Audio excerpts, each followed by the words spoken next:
Today on Dr. Phil. My dad sending money to a woman in Mexico that he had an affair with. He steals from family, friends, and strangers. Nearly $2 million. She had to have a lung transplant. You paid for the lung. So she just showed up to a clinic with a lung in an igloo cooler and said, I'm here to get a transplant. She's had brain cancer 5 times. 7 times. You think maybe she's lied to you? Let's do it. Have a good show, everybody. Here we go. This is a safe place to talk about hard things. Stand by. We'll count you down. I'll try to be an emotional compass and point you in the right direction. 5, 4. I am not giving up on you.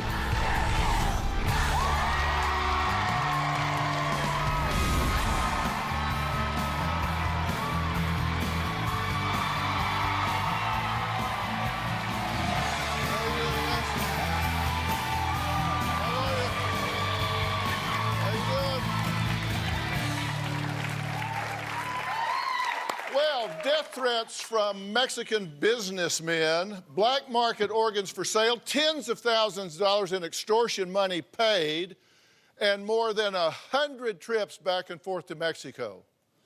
It's an unbelievable story that has this sweet-looking grandpa trapped in what his daughters believe is an outrageous international scam. So who's the alleged mastermind behind this multi-million-dollar mystery? Well, according to Maurice's daughters, it's his former Mexican mistress. Take a look. My dad sending money to a woman in Mexico that he had an affair with. He has sent her over $1.5 million. My dad is obsessed with Josefina. An extreme obsession. He met her at a hotel that he was staying at. She was the maid there. It just blows my mind. I have never met her. I have never spoken with her. My dad said that because he only had sex with her twice, it is not an affair. We believe Josefina is conning our dad, absolutely. Josefina has told my father many times that she's dying. I believe Josefina is truly sick. She may not live. It's a matter of life and death. So she started by asking my dad for money for a lung transplant. Then the lung apparently didn't take. Then she stored that lung to then resell it to someone else. That's totally black market. So clearly she's a criminal. The lung story is preposterous. We have told my father how it's not even medically possible. Then she traded that lung to get ownership of a ranch. She's told my dad that she's eventually going to sell and then pay him back. She promised a huge payout. There's no doubt in my mind that she's telling me the truth. This whole situation is just shocking and bizarre. My dad believes that he is saving Josefina's life. My dad hasn't seen her for at least 13 years. My dad hasn't even spoken to a doctor or seen her medical bills. She hooked him somehow. I think she is holding something over him. I look at her as the scum of the earth. This awful woman that just is mocking my father. I want Josefina out of his life. She's ruined his life. She's ruined our lives. This woman has torn our family apart. Well, but now Maurice's daughters insist their father has gone from being conned to being a con man himself.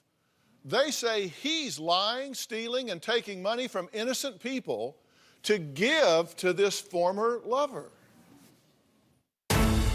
My father has preyed on a lot of innocent people. His whole life is consumed by getting this woman money. My dad would tell them that he needed the money to help this dying woman in Mexico. He just finds those perfect victims. My father is a manipulator. He's a thief. My dad is financially ruined so many people's lives. Destroyed some marriages, torn families apart. I talked to a man my dad owed $20,000 to. He had taken out a personal loan. And his wife has Alzheimer's. He said that he doesn't have money to pay for her medical care. There was one family from church that gave my dad their entire life savings. Someone from my sister's church confronted her and said, if I met your dad in a back alley, I can't promise what would happen to him. And at least 10 people had confessed to him that they had given him money as well. He's violated such an intimate trust there. I feel terrible when I hear the stories. I wish I had the money to pay these people back. I don't want him to hurt one more person. Well, this is just a hell of a mess, right? Yeah, well, it gets worse. Because this dad has 7 children, and they claim that he has also victimized them. My dad doesn't just prey on innocent people. He has preyed upon his own family. He took money from me and each of my sisters. One of my sisters gave my dad $40,000. He called her and said that literally if that money was not wired to him immediately, that he would be killed. He has gone to a few of my sisters telling them I'll be arrested or some men in Mexico are gonna come after me. I had a business with my sister and my dad. My dad was able to steal $200,000. Because my name was on the business and my sister's name was on the business, we went down with him. He's destroyed their credit. They lost their homes, they lost their cars. I went into a deep, dark depression. It's a place you kind of never want to go. At the time, it was heartbreaking. It was the greatest betrayal. Now my mom is packing up her home because my parents' house is in foreclosure. Just need a minute. My dad has broken our family. My dad has no shame. He literally does not care about any of us. Okay, you were in business together. Yeah, I probably suffered the most financially, yeah. Just bottom line, how much do you think he stole from you, just straight up? That I know of is about $200,000. You know, we lost a house, lost a car. Take me through the moment that you realized my father has stolen my money and given it to some woman in Mexico to the point that I am losing my home. That's the moment I want to go through. I mean, what I like rage and anger and how could you possibly do this and think it was okay? But the thing is, there was no reasoning. And you've not spoken to him in 2 years. Right. People were coming to us saying he owed them money. We didn't know what it was about. And we knew there was just more to the story. And so we kind of stormed into his house and told him it's time to come clean. He came clean about some of it, as much as he was willing to, and told us about, you know, this woman, this money that he'd given to her. That was the point when I said, you know what, this is it. That was 2 years ago, and that was the last time I spoke to my father. Karina, you had his phone for a few days. Mm-hmm. What happened when you had his phone?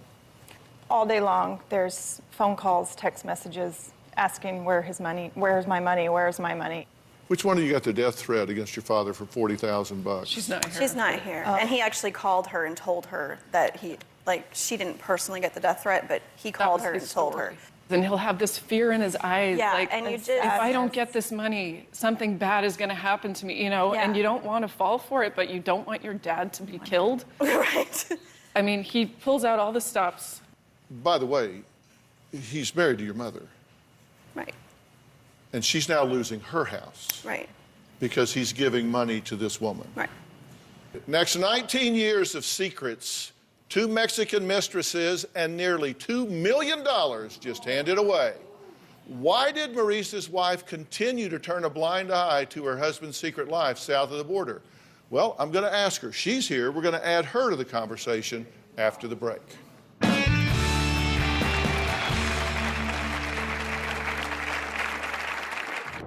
He has become a pathological liar. He is dishonest to the very core. The day that I found out that my husband Maurice had an affair with this woman, my whole world was turned upside down. She has conned him. How anybody can be at death's door for 13 years. She is such a medical miracle. And later, you believe this woman just showed up at a clinic with a lung in an igloo cooler or something and said, I need a lung transplant, and I got the lung. That's basically what happened. I think my mom looked the other way for many years as far as my dad's behavior. My mother is enabling him by turning a blind eye. My mom tends to bury her head in the sand and pretend that nothing bad is happening. We had an intervention a couple years ago and told my mom, if you don't leave him, then we will walk away from you for a while. I honestly don't know why she has stayed. Well, secret phone calls in Spanish and hundreds of trips over the border. Maurice's double life has his 7 daughters convinced that a bizarre scam concocted by his former mistress has turned their father into a con man and their mother into his protector and enabler. Now, before we speak with the matriarch of this beautiful family, let's hear what she has to say about her partner of nearly 50 years. My husband, Maurice, has torn apart my family. My children have just been absolutely devastated. He has used them over and over. My daughters all feel like they've lost their father. Their hearts have been broken. He has become a pathological liar. He is dishonest to the very core of his being. That's really hard and sad for me to say that.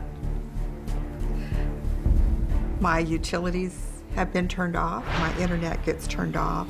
Frequently, my phone gets turned off.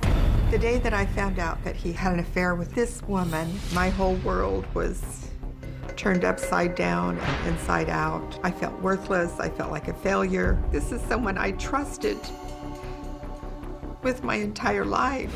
I have absolutely no doubt she has conned him. If I saw her, I probably would scratch her eyes out. How anybody can be at death's door for 13 years. She is such a medical miracle. If she's really ill, let her die.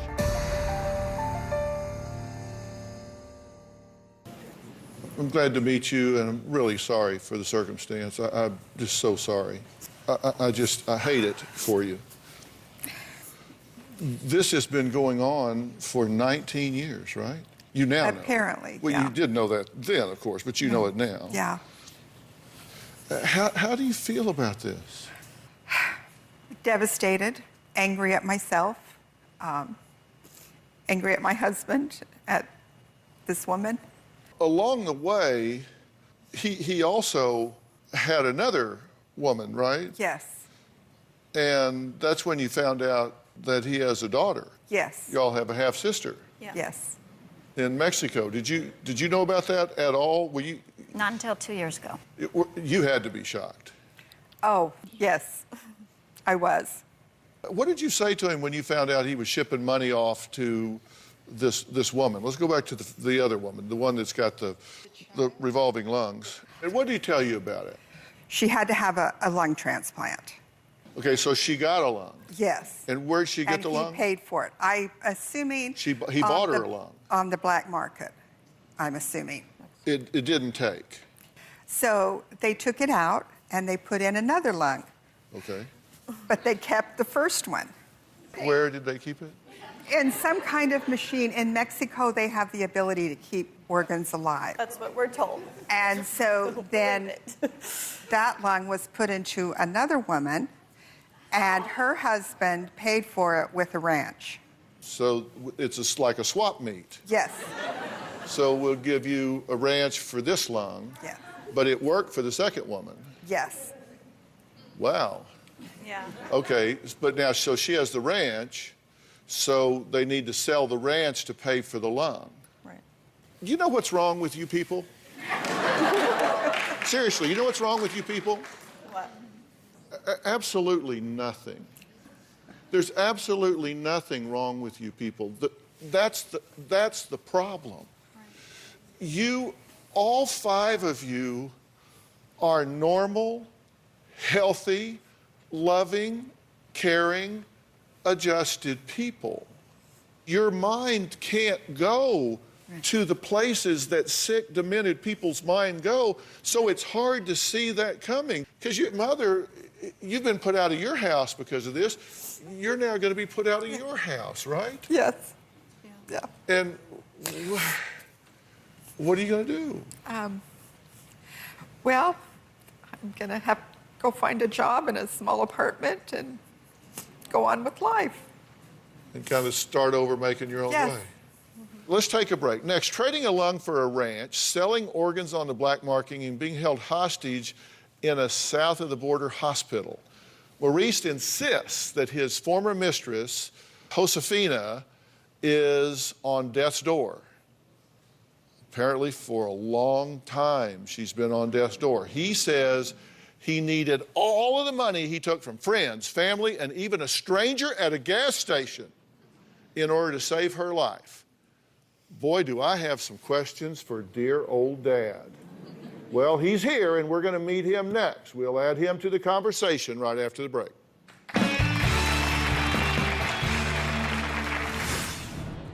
So she just showed up lung in hand to a clinic, said, I'm here to get a transplant, and I've got my lung with me. And later, She doesn't have money, so she's not actually in a hospital room. well, she doesn't need it. She can I get know, health I'm care. just saying, They she's have on like the universal back health care. patio. Is that outdoors? Yeah, that's outdoors. She's just sleeping next to the hospital. It just rolls downhill. Nearly $2 million gone, and multiple families desperate for answers and their hard-earned money back. Where did all the money go? Now, to my guest, Maurice's former mistress in Mexico, who his family believes is conning their dad into believing that she is dying, and her only hope of survival is him paying for the life-saving medical care she needs. Now, Maurice disagrees and insists that she is sick and he will get his money back. Take a look. I met Josefina nearly 18 years ago in Mexico. I had a 3-month affair with her. I'd already had an affair with another woman. I didn't think it was a big deal. 3 or 4 months after I came back to the United States, she told me that she had lung cancer. She said she needed a transplant. That's how it all started. I've been sending her money to keep her alive. I haven't seen her in 13 years. She promised that she would return all my money. I borrowed my money from my children. I said I was going to pay them back with interest. I did steal $200,000 from my daughter, Delaney. Josefina needs $675 to get out of the clinic. If she could just get out, she would reimburse everybody. It'd be foolish to stop now. Now, before we add Maurice to the conversation, I wanted to ask all of you at home on Twitter if you believe Maurice is being taken advantage of. Tweet hashtag Dr. Phil yes or hashtag Dr. Phil no. And if you want to join today's conversation, just tweet hashtag Dr. Phil, hashtag money to mistress, and you can join this conversation. So Maurice, come on out.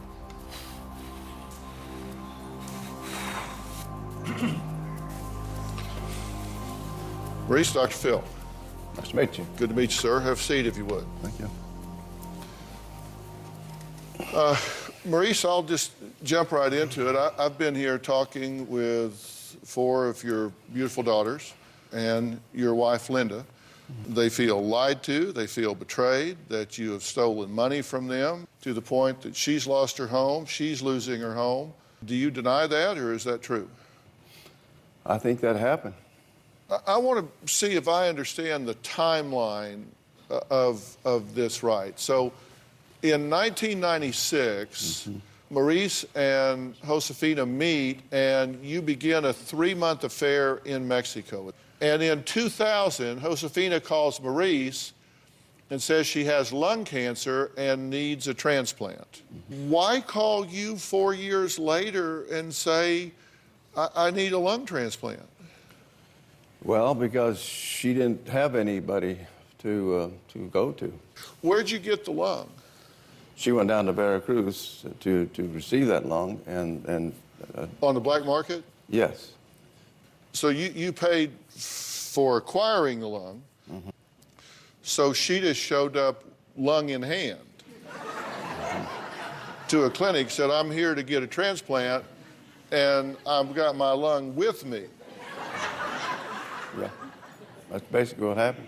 You believe this woman just showed up at a clinic with a lung in an igloo cooler or something and said, I need a lung transplant, and I got the lung, and this clinic just had a transplant team just happened to be standing by in Mazatlan? No, the doctor was the one that put the whole thing together. Shockingly, it didn't take. So Josefina decides to store the lung. She stored it for about 2 weeks. Like at the house? No, not at the house. Where'd she store it? At the clinic right there, and that's what happened. And then she finds another lung, and you help her pay for the second lung and transplant. So she says, okay, now I got an extra lung. Yeah. So she sells it. Right. So that's when they swap the ranch. Yeah. So don't have the cash. Yeah. But I've got a ranch I'll trade you for. The ranch worth $1 million. That's right. But despite the new lung, she's too sick to sell the ranch. Well, she was too sick to do right immediately, yeah. She's also had brain cancer? Yes. 5 times? 7 times. 7 times. 7 brain cancers. She survived that. And then in 2002, the lung recipient died. Mm-hmm. She gave it back to her. Josefina sells a lung on the black market for $2.7 million. 2.2. 2.2 million bucks. But she says she can't pay you back. She got the money, and the money went into a bank, and it's there frozen. Why is it frozen? Because of the amount of money. It's too much money. I didn't know you could have too much money. She has too much money. You have a computer, right? Yeah. Do you ever check on these sort of things? Yeah. Because just before I walked over this morning, I just thought, you know what? I think I'll just Google up and see what a lung costs on the black market. And what'd you find? In China, you can get one for an average of about $23,000.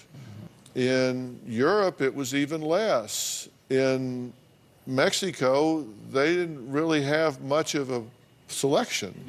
Yeah, I know. I even looked on eBay. And they just didn't have anything. Maurice's family says he doesn't even remember the names of people they claim he's victimized. Well, but I have a list, and we're going to see what his thoughts and feelings are about this. We'll be right back.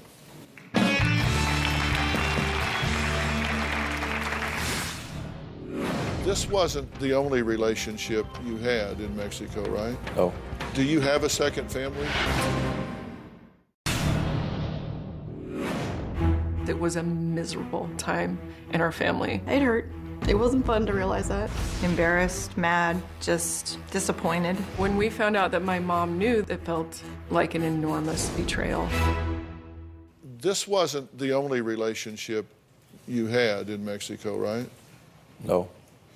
Do you have a second family in Mexico? I've got one in Ensenada. A daughter? 19-year-old. And did you raise her? No. Have you been supporting her? Yeah. So you've been paying money there and to Josefina? Yeah. I decided that 2 weeks ago I was going to cut it off completely and not have any contact with him. But that's, I mean, that's not that's not entirely true. We I mean, took his we phone took his away. phone, so he couldn't call her. And he actually left my house twice trying to go call her, like walk to a gas station. I went to the bank to get the money that had come in. That was a And what were you separate going to do with that money? Well, I was going to give it to my wife. No, that's No, not true you at all. weren't. No, what that's you not said. true at all. I had to have him hand it over to me so I could count it, and he was not going to give any of it to my mother. Look, if we have any hope here, one thing we got to do is be just completely honest. I mean, at this point, what the hell? I mean, you got a second family in Mexico. You shipped nearly $2 million to Josefina. Wasn't your theory that they weren't going to let her out of the hospital if she didn't pay him some money? Yeah. You know what she told you? Yeah, So in Mexico, you don't pay, you don't go. that's right. So they keep you there. That's right. They keep you there. So you needed to give her money so she could get out. That's what happened. You do know that Mexico has universal health care, right? So she's got you and the government paying for her to go to the hospital. Oh, and she's not even actually going to have a room. Pardon me? She doesn't check in because she doesn't have money, so she's not actually in a hospital room. Well, she doesn't need it. She can I get know. health I'm care. just saying They she's have on like the universal back health care. patio. This is the story. This Pardon is me? the story. She's like not even in an actual room, so we can't call her to find out what room number she's in. She's out in a separate area of people who can't pay. I mean, Even this though is how they don't ridiculous need- it is. But he just makes can't up. reason with no, him. I mean you It's- can't reason with She's him. in a patio room? Yes, literally. Is that No, she's behind the clinic. outdoors? Yeah, that's outdoors. In a patio. So patio. And it's cold, and she has no sweater or shoes because she's so poor. So she's at a hospital, Not in the hospital. but not in the hospital. She's just sleeping next to the hospital. Well, yeah, because the back end is enclosed. She's able to stay right there with the hope of getting the money. And he believes this. Yeah, I mean, that's the thing. That's What do you do with that? Anything she Okay, well, this is just an example of one money transfer service that Maurice has used to pay for this kind of explanation. It sent anywhere between $150 and $990 nearly every day for the entire year. The money transfers from just this company totaled $105,134.01. That's just from one company. Right. So where does he get all of this money? Well, I made a chart. This is just according to Maurice, and I'm not even sure he knows for sure. He has taken his family for $500,000. He's taken $500,000 of his own money out of his account with he and his wife. He's gotten $3,500 from one guy, $2,700 from another, $3,000 this guy, an investor, $100,000. Mexican businessman, $40,000, $2,700 to Greg, $20,000 to a friend, $12,000 from a church member, $40,000 from another church member, $60,000 from a friend, 5 strangers totaling $300,000, another stranger for $500. This was the one at the gas station, I think. Church elder, undisclosed amount, 6 church members. All of this, and when it's all added up, that totals to $1,464,400. And that's just what we've been told. Right, right. There's no question that's not the bottom. Right. No. It is not in the realm of possibility. Do you believe what he's telling you? Well, I don't believe it.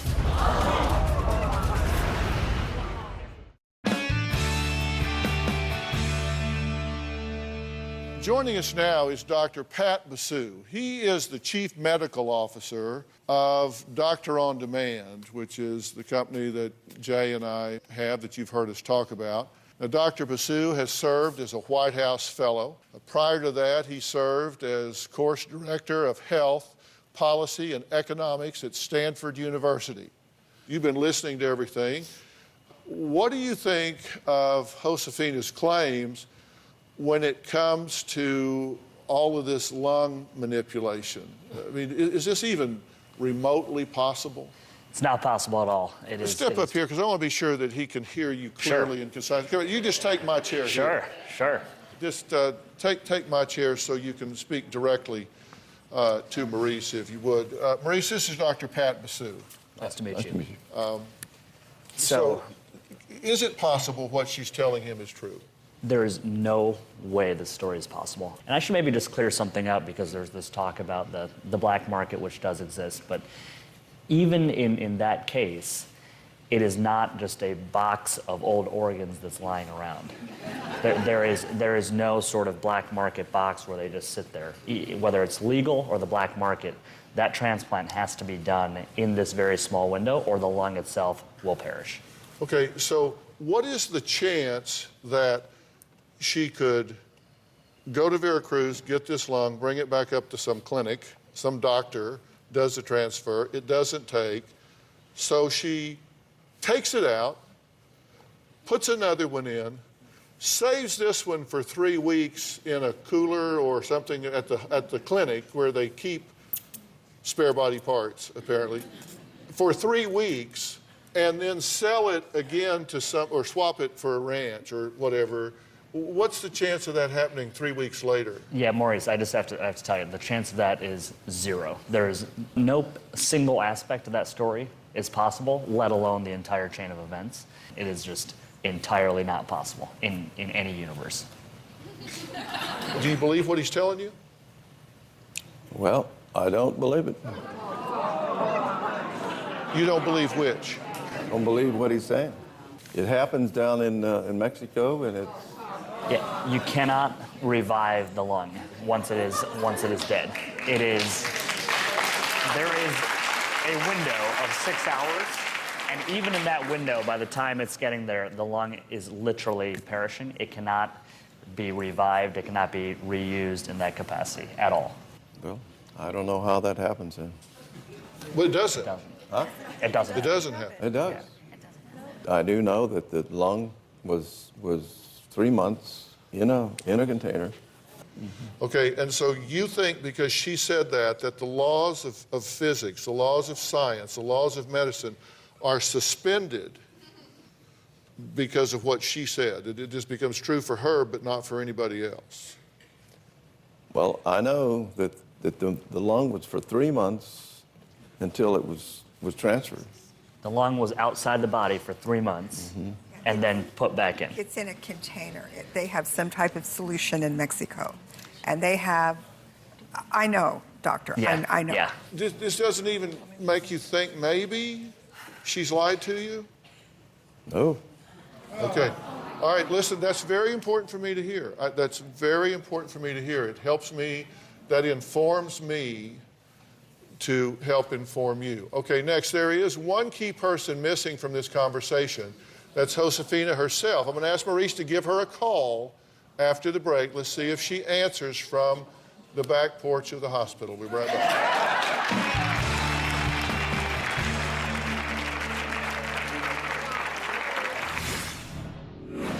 We're going to now dial the international number, and I would like to ask her a few questions if you could translate for me.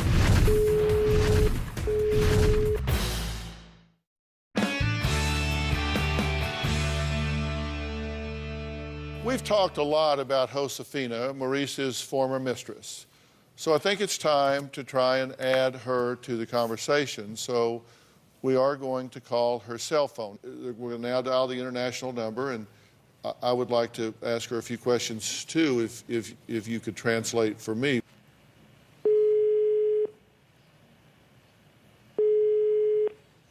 Después del tono, grabe su mensaje. Marque la tecla gato cuando termine. It was a message that said, you know, go through? yeah. We'll just keep trying while we keep talking. So you don't believe Dr. Basu. We actually hired a private investigator in Mexico to learn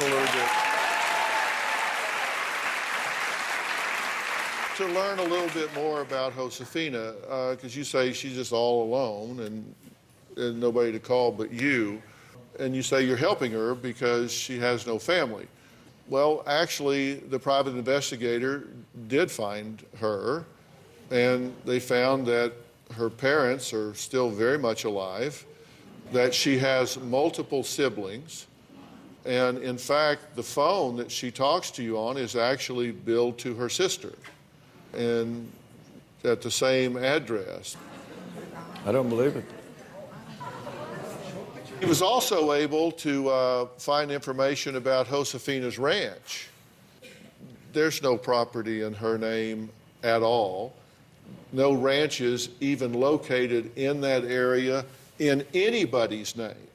So the ranch she says that she's traded for is not in her name, is not in anybody else's name, and where she says the ranch exists, there are no ranches in that area at all, period, zip, zero, nada, yet no ranches.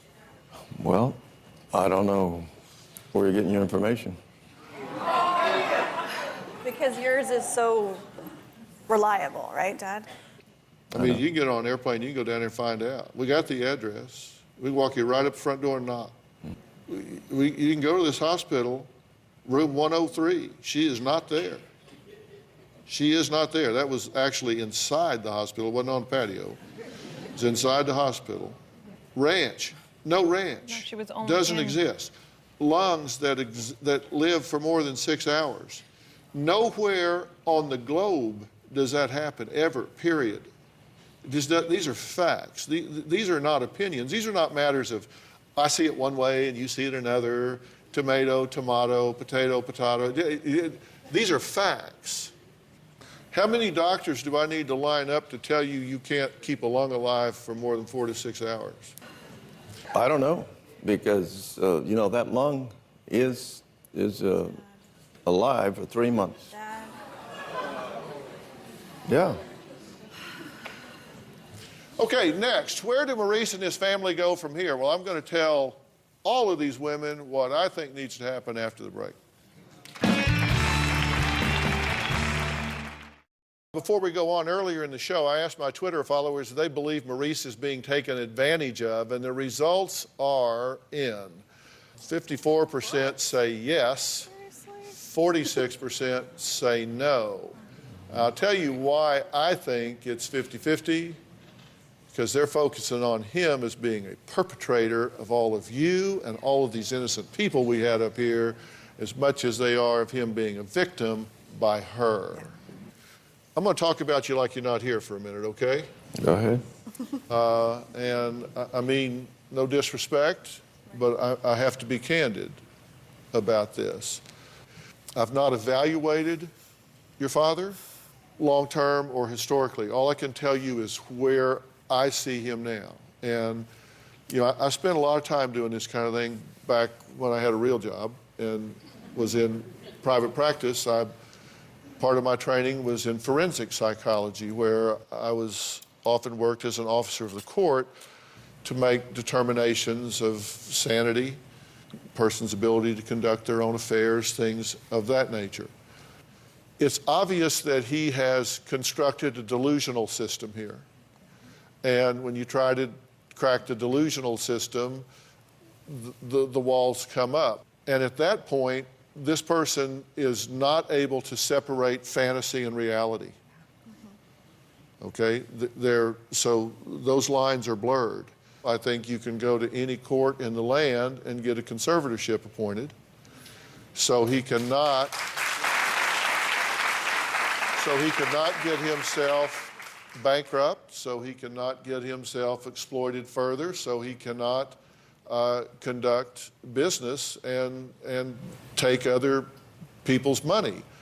The first thing I would like to do is offer Maurice a chance to go and have himself evaluated at the Lawless PNP Center in Dallas, to have him really looked at and see if there are neurological issues here, if there are psychological issues here that have him caught in a loop that he just can't get out of, and see if we can maybe do some things diagnostically and break that up for him.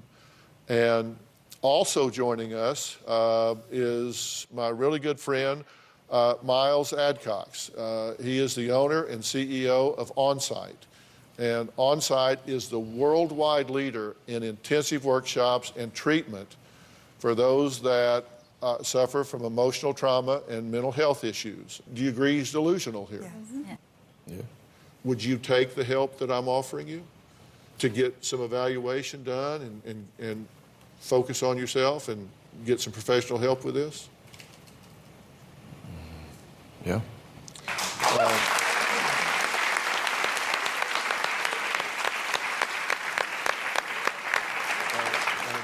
I really think it would be helpful to you. When you finish at OnSite, I'm also going to set Maurice up with ongoing therapy after he leaves here today. You know, at Doctor On Demand, we also have an extensive network of board-certified doctor-level psychologists that can see patients on the Doctor On Demand app from the comfort of your own house. You don't have to get in the car and drive to the therapist office. It's easier, it's cheaper, and in my opinion, every bit as effective. And for those of you at home that want to, you can download the Doctor On Demand app at Google Plays or the App Store. I want to thank all of my guests today. I want to give a special thanks to Dr. Pat Basu, Dr. Lawless, and the PNP Center, as well as Miles Adcock and OnSite for offering to help Maurice and the family as well. Thanks for being here. We'll see you next time.